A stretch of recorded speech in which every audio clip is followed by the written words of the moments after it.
on the Reno 65 Pro. The Pro version is going to feature a DSP controller. What does that mean to you? That means this unit is compatible with the very popular Lightburn software, and they also have a USB drive right here on the side. Go ahead and reach over and disengage the emergency stop and go ahead and flip the main power switch. How cool is that? We now have power to the unit. The gantry is moving to the back right-hand corner. The exhaust fan is running.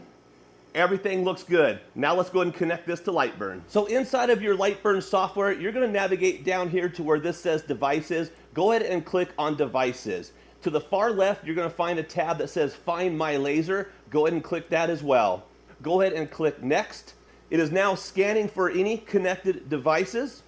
And right there you can see Top Wisdom TLA1. That TLA1 is the actual DSP controller on that Monport 65, so that is the correct device. Go ahead and click Add Device.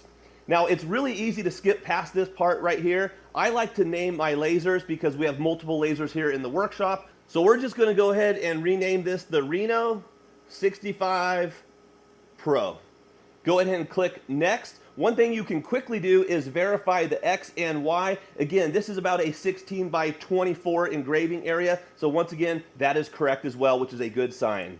So obviously when we powered up that machine, that thing homed to the rear right, which is also called your 00. So let's go ahead and select rear right and then click Next. Now go ahead and click Finish. Go and click OK.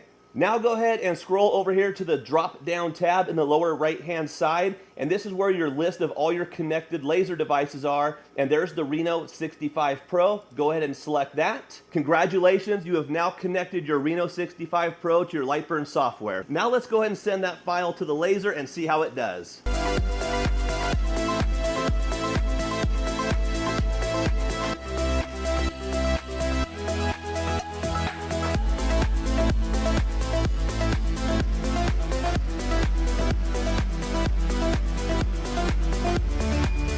Once that's finished, let the machine return to its last known origin point, and let's take a look at it. We use a product called LA's Totally Awesome Cleaner. We give that a good dousing on the leatherette, and then we just use a small rag and we give that a good wipe down. That's going to remove all the extra soot and debris from the laser engraving process. And here is your final look at that leatherette patch. Now again, we ran this at 600 millimeters and 35% power. Sometimes